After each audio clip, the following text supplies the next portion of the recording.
Alchemist, por Stanley New. Capítulo 25. Febre 1786. Se decidió que el punto elegido para sus encuentros sería el Reducto, un complejo situado en el río justo debajo de la presa al norte del cuartel general.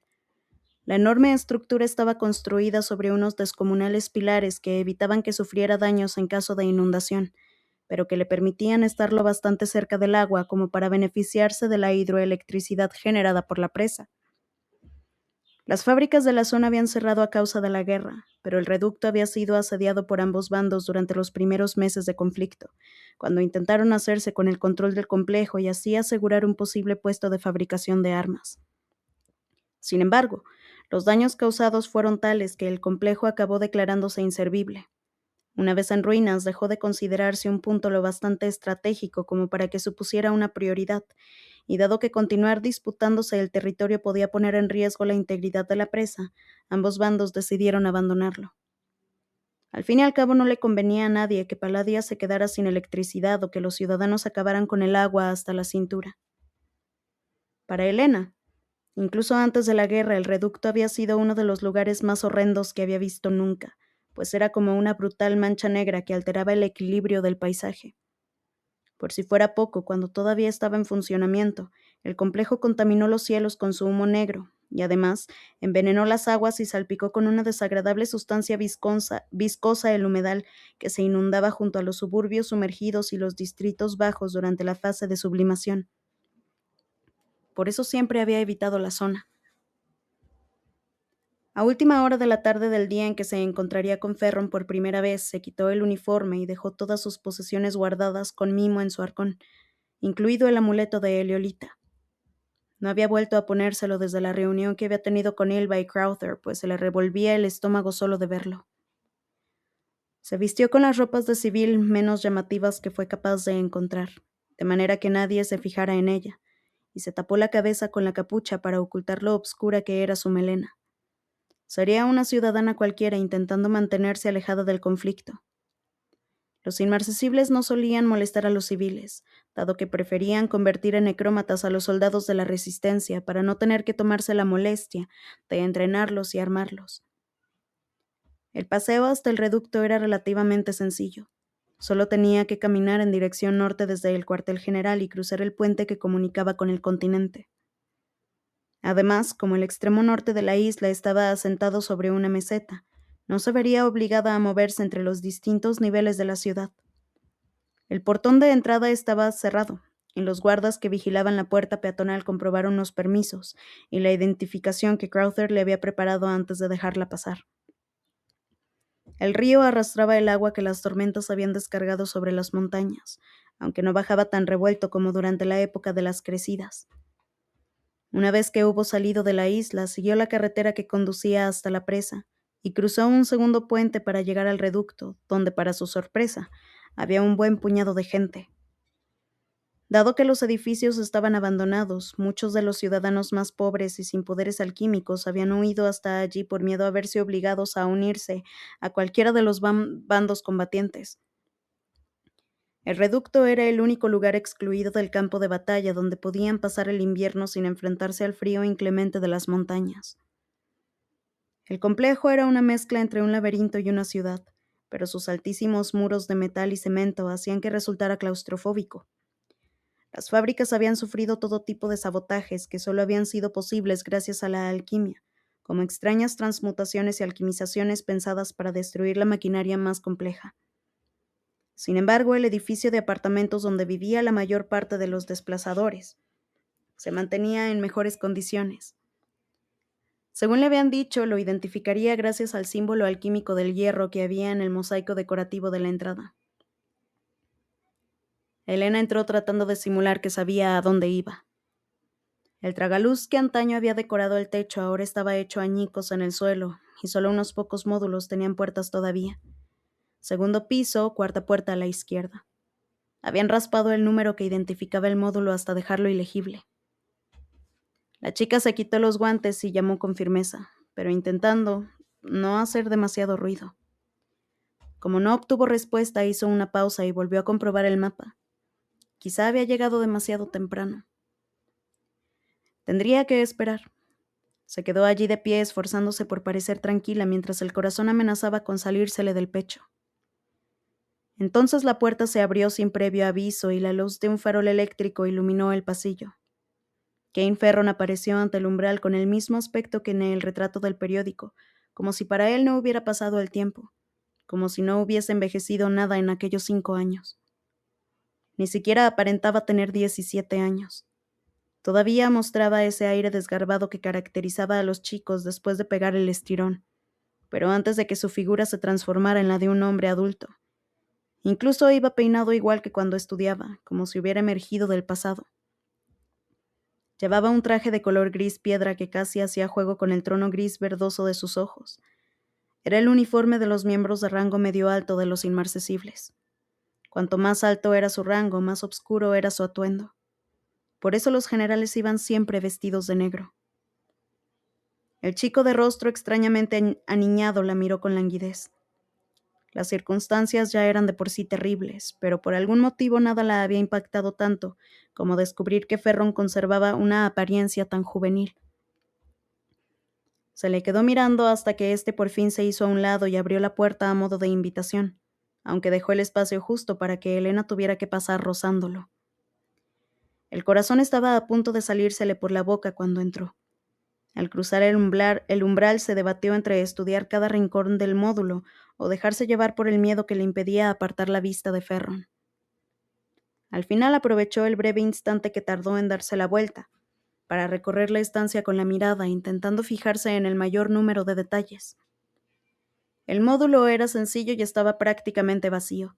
Se trataba de una habitación con las paredes sucias y las baldosas del suelo agrietadas, que contaba solo con una mesa de madera y 2 sillas.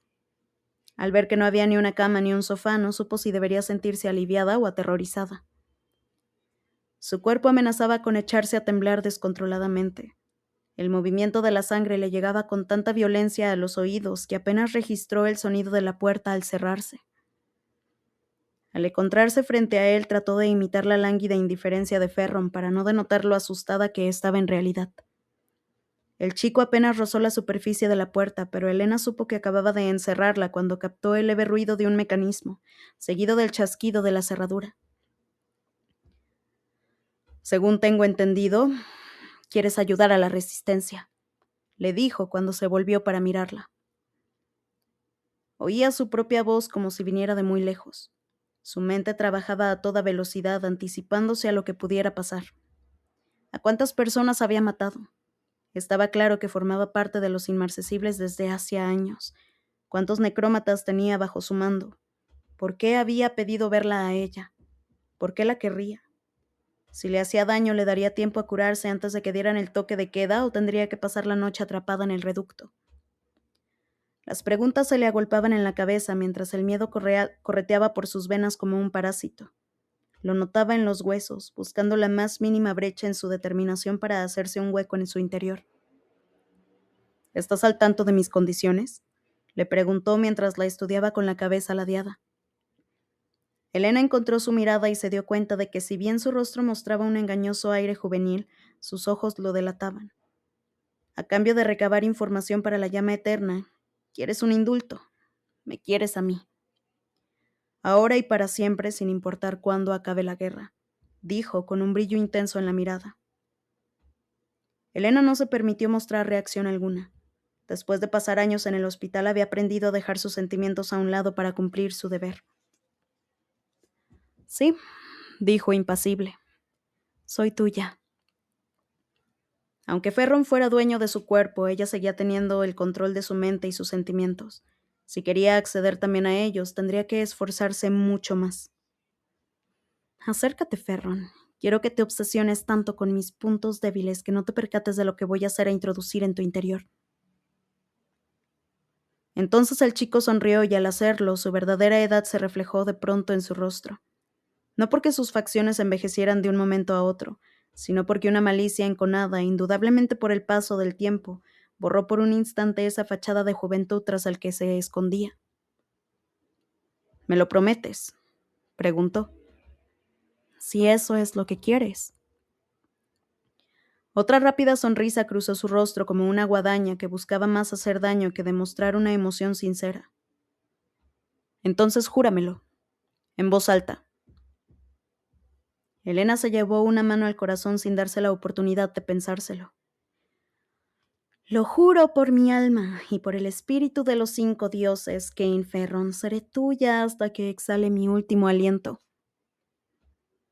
No fue hasta que hubo pronunciado aquellas palabras en voz alta que recordó todo lo que había jurado en su vida, todas las promesas contradictorias que había hecho. Tendría que encontrar una manera de reconciliarlas. Satisfecho, Ferron se acercó a ella. Un brillo de curiosidad iluminaba sus ojos, como si fuera un lobo acechando a su presa. Hasta que no hayamos ganado la guerra, no podrás hacerme nada que interfiera con el resto de mis responsabilidades con la resistencia. Farfulló antes de que pudiera tocarla. Tengo que poder volver sin llamar la atención. Ferron se detuvo y enarcó una ceja. Ya pues, tendré que mantenerte con vida hasta que todo esto acabe. Suspiró. Supongo que nos servirá de aliciente para seguir adelante. Se inclinó hacia ella y acercó su rostro al suyo. Nos guardaremos lo mejor para el final. Quiero que tú también lo jures, insistió ella con voz temblorosa. Ferron se apoyó la mano sobre el lugar que debería ocupar su corazón, aunque la chica no estaba segura de que los inmarcesibles tuvieran uno. Lo juro. Empezó utilizando un exagerado tono reverencial y haciéndole cosquillas en el cuello a Elena con su aliento. Por los dioses y por mi alma. Continuó con una risita. Juro que no interferiré.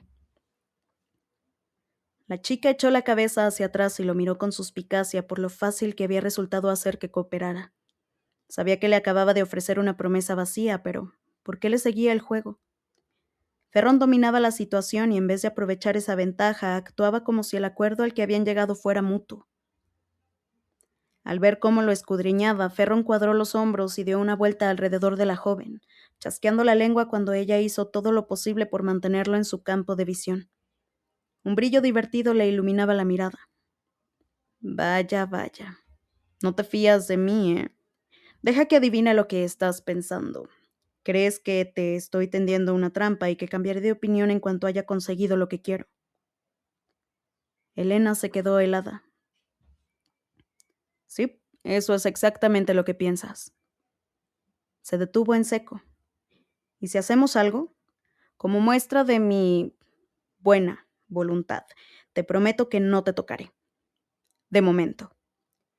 Le recorrió el cuerpo con una mirada perezosa. Al fin y al cabo dejé muy claro que quería que accedieras a ser mía libremente, y ahora mismo no pareces muy contenta de estar aquí. Aunque sus palabras deberían haberla tranquilizado, se sintió horrorizada ante la propuesta. Aquello no era lo que ella quería.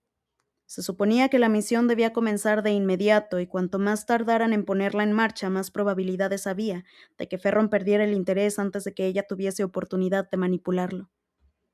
La cuestión era que no sabía cómo responder sin dejar claras sus intenciones. Consciente, al parecer, de la incomodidad que le había causado la oferta, Ferron le ofreció un lento asentimiento y una sonrisa voraz.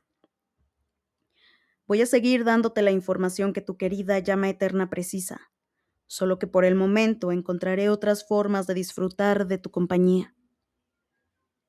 Si ya era mala la idea de permitir que hiciera con ella lo que le viniera en gana, el miedo que la embargaba al verse obligada a permanecer en vilo era mucho peor. Escondió una mano detrás de la espalda y apretó el puño con fuerza para clavarse las uñas en la palma. Los cortes ya casi curados empezaron a dolerle y amenazaron con volverse a abrir. Qué generoso de tu parte, dijo con la esperanza de mostrar docilidad. Sí, muy generoso. Sin embargo, creo que lo mínimo es que tú también me des algo a cambio. De pronto adoptó una expresión calculadora acompañada de una sonrisa viperina. Al fin y al cabo, yo ya he tenido que ofrecerle a la llama eterna una información muy valiosa para ganarme tu colaboración. ¿No crees que merezco una recompensa? ¿Algo con lo que calentar este frío corazón? A Elena se le cayó el alma a los pies y sintió que perdía el equilibrio. ¿Qué...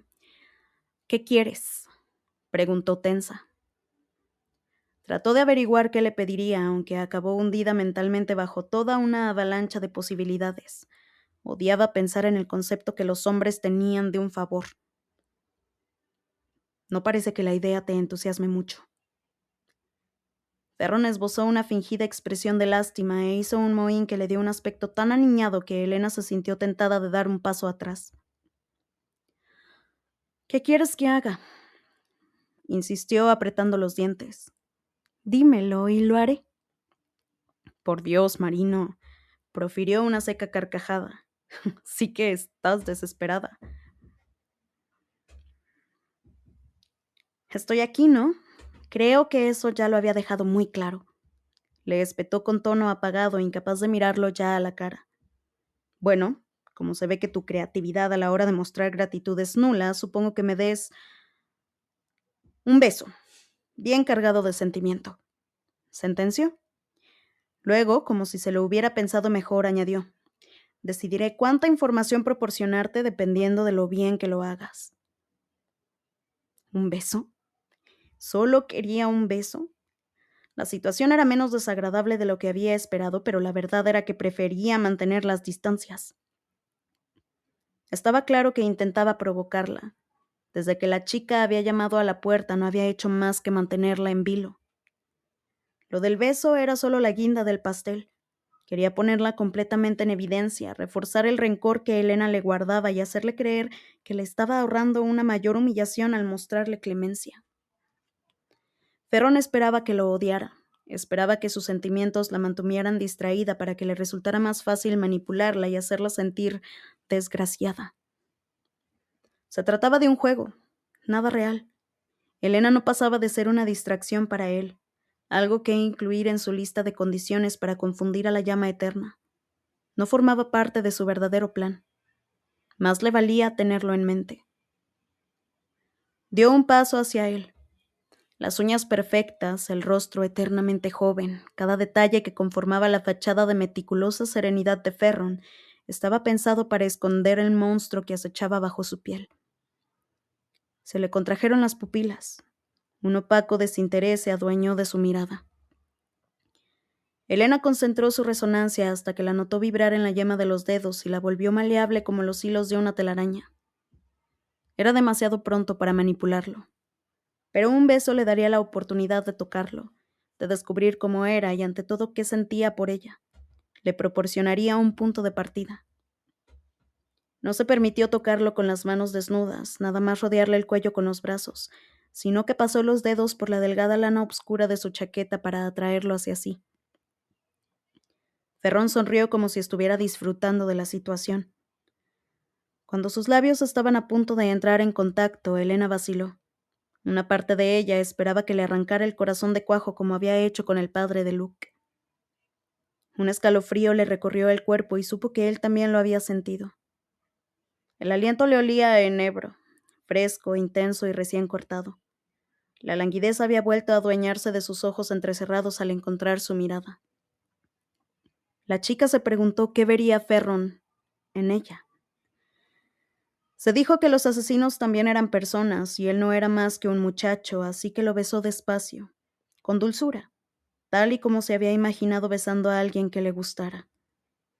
En vez de tratar de seducirlo, se permitió mostrarse vacilante, como si estuviera dando su primer beso, porque en realidad así era. Mientras lo besaba, le acarició la nuca y enterró los dedos en su cabello, siguiendo la curvatura de su cráneo para colarle una pizca de resonancia bajo la piel. Ferron no era humano. Sabía que los inmarcesibles iban en contra de la naturaleza, pero no había estado preparada para lo que se encontraría. Podía sentirlo, trazar un mapa de su ser como con cualquier otro paciente. Notaba los latidos de su corazón, sus nervios, sus venas, su energía y todos los sistemas interconectados de su organismo. Pero había algo que no encajaba. Tenía la sensación de estar tocando el reflejo de Ferron en un espejo. Aunque él estaba allí presente y técnicamente vivo, transmitía una cualidad inmutable que la mente de Elena simplemente se negaba a comprender. y ella no podía permitirse centrar toda su atención en aquel aspecto. Tenía que concentrarse también en besarlo, que era lo que se suponía que debía estar haciendo. El problema era que su organismo le parecía mucho más interesante que su boca. Bajó una de las manos y le apoyó la palma en la mejilla para tener un contacto directo y atraerlo más hacia ella. Cada vez estaba más distraída, pero su cuerpo le resultaba fascinante. ¿Cómo era posible? No pudo evitar presionarse más contra él. El ritmo de los latidos de Ferron cambió y de nuevo volvió a cambiar. De pronto, Elena fue consciente de lo que su cuerpo estaba haciendo. Tenía un brazo enroscado en torno a su cuello, una mano en su mejilla y la espalda arqueada para salvar la diferencia de altura entre ellos. El chico se apartó con una sacudida. Dejó caer las manos de inmediato, estupefacta, intentando no respirar demasiado rápido ni dejar ver lo desorientada que se sentía. Se habría dado cuenta de que había utilizado su resonancia. Escudriñó su rostro en busca de algún indicio de rabia o desconfianza. Se le había ensombrecido la mirada y parecía mucho menos sosegado. Además, tenía el cabello revuelto y un par de mechones sueltos sobre la frente. Vaya, parpadeó y meneó la cabeza. ¡Qué interesante! Se pasó el pulgar por los labios sin quitarse el guante. Luego, tras una pausa, añadió en voz más baja. Eres toda una caja de sorpresas. Elena no sabía muy bien cómo responder, así que dijo lo primero que se le vino a la cabeza. ¿Eso es lo que le dices a todas? Él resopló divertido y se pasó la mano por el cabello para apartárselo de la cara. Pues, la verdad es que no. Guardaron silencio por un momento. Seguro que había esperado que lo mordiera. Elena se puso colorada y deseó haberlo hecho, pero jamás se había topado con un organismo tan interesante como el suyo, así que no fue capaz de pasarlo por alto. Perron carraspeó. Te he traído una cosa, dijo, metiéndose la mano en el bolsillo y lanzándole algo. La chica lo atrapó en un acto reflejo y bajó la vista para estudiar lo que resultó ser un anillo deslustrado. Enseguida supo que estaba hecho de plata. Aunque su resonancia argéntea era mínima y no lo bastante avanzada como para que su repertorio se considerara noble, tanto lo que le transmitía su poder como la apariencia del anillo no dejaban lugar a dudas. No obstante, no parecía producto de la transmutación, sino que había sido forjado a mano. Aún se distinguían las marcas del martillo con el que le habían dado forma hasta trazar un patrón escamado, casi geométrico sobre su superficie. Era extraño que un alquimista del hierro tuviera algo así. Acéptalo como un símbolo de nuestra relación, dijo Ferron, levantando la mano derecha para demostrarle que llevaba un anillo a juego en el índice, cuando Elena lo miró sorprendida. Están vinculados por medio de un enlace espejo. Notarás en tu anillo todo lo que yo haga en el mío. Le aplicaré una transmutación térmica cuando necesite reunirme contigo. Se calentará 2 veces si es urgente. Te recomiendo que vengas enseguida en ese caso. Elena inspeccionó el anillo. El brazalete del hospital también funcionaba mediante un enlace espejo. Se trataba de una técnica de transmutación increíblemente rara que solo unos pocos alquimistas eran capaces de aplicar. Por ese motivo los objetos enlazados eran muy valiosos, aunque solo si se disponía de las 2 piezas. La llama eterna llevaba un estricto control de quienes tenían alguno. Elena intentó ponérselo en el índice de la mano izquierda, la no dominante a la hora de transmutar, pero le quedaba pequeño, así que tuvo que resignarse a colocárselo en el anular. Mi resonancia argentea no es fuerte, pero creo que me las arreglaré con un cambio de temperatura. ¿Tengo que hacer lo mismo para llamarte yo a ti? No, le espetó él con una inesperada intensidad. No te atrevas a llamarme. Como se te ocurra quemarme solo una vez, se cancela el trato. No seré tu puto perro faldero. Si quieres reunirte conmigo, puedes venir aquí a esperarme o dejar un mensaje y yo acudiré cuando tenga tiempo. Aquel arrebato resultó totalmente inesperado tras haber mantenido el resto del tiempo una apariencia tan tranquila. Crowther tenía razón. Perro no quería estar al servicio de nadie. Lo que deseaba más que nada era tener poder. Bueno, yo tampoco voy a poder responder siempre de inmediato, le dijo ella. Si salgo de improviso podría levantar sospechas. Salvo emergencias, creo que lo mejor será fijar un horario. ¿Está bien? Los Saturnis y los Martis suelo salir a buscar suministros médicos justo antes de que salga el sol. Nadie se dará cuenta si regreso un poco más tarde. ¿Te parece bien? Si lo prefieres, podemos cambiar de días. De acuerdo, asintió despacio. Pero si por algún motivo no puedo venir, tendrás que volver a última hora de la tarde. ¿Y si no me viene bien? Preguntó Elena, que no entendía por qué se mostraba tan reacio a utilizar los anillos para algo más que un par de señales básicas. El camino hasta el reducto no era tan corto como para que valiera la pena recorrerlo en vano. Estoy seguro de que te las arreglarás. La miró durante un momento antes de meter la mano en su capa, sacar 2 sobres y decantarse por uno de ellos. Aquí tienes mi primera entrega. Cuando lo aceptó, Elena vio que estaba dirigido a Aurelia Ingram. Crowther ya sabe cómo descodificarlo, le indicó Ferron cuando se percató de que ella miraba atentamente la dirección. Confío en que sea sensato y no utilice toda la información de golpe. Tu colaboración es uno de los secretos mejor guardados de la Resistencia. No haremos nada que ponga en peligro nuestro acuerdo. Ferron le ofreció un vago asentimiento. Pues nos vemos el martes. Ahora márchate de aquí y asegúrate de regresar por otro camino.